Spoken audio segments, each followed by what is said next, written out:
Komaram Bheem municipal జిల్లా రెబ్బన మండలం గోలేట్లో Shri Sevalal charitable trust 3వ వార్షికోత్సవం ఘనంగా జరుపుకున్నారు. ట్రస్ట్ ఆధ్వర్యంలో గోలేటి గ్రామంలోని పేద ప్రజలకు దుప్పట్లు పంపిణీ చేశారు. కొంతమంది దాతల సహాయ సహకారాలతో కార్యక్రమం నిర్వహించినట్టు ట్రస్ట్ చైర్మన్ తెలిపారు. మున్ముందు దాతల సహకారంతో మరిన్ని సేవలు అందిస్తామని తెలిపారు.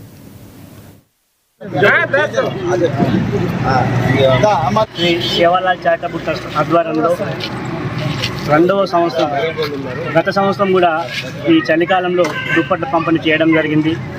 2వ సంవత్సరం కూడా దాతల సహకారంతో ఈరోజు పేదలకు దుప్పట్ల పంపిణీ చేయడం జరిగింది. ఈ చారిటబుల్ ట్రస్ట్ దాతల సహకారంతో 2వ సంవత్సరంలో వారి సహకారంతో ఈరోజు పేదవారికి చలికాలంలో దుప్పట్లు పంపిణీ చేయడం జరిగింది. ఎవరైనా దాతలు ఉంటే ఈ చారిటబుల్ ట్రస్ట్ని వారి సహకారంతో ముందుకు తీసుకెళ్ళడానికి ఈ చారిటబుల్ ట్రస్టీలు సభ్యులు అందరూ సిద్ధంగా ఉన్నారు. కానీ దాతలు తమ యొక్క విరాళాలను మా యొక్క చారిటబుల్ ట్రస్ట్కి ఇవ్వవలసిందిగా కోరుచున్నాం.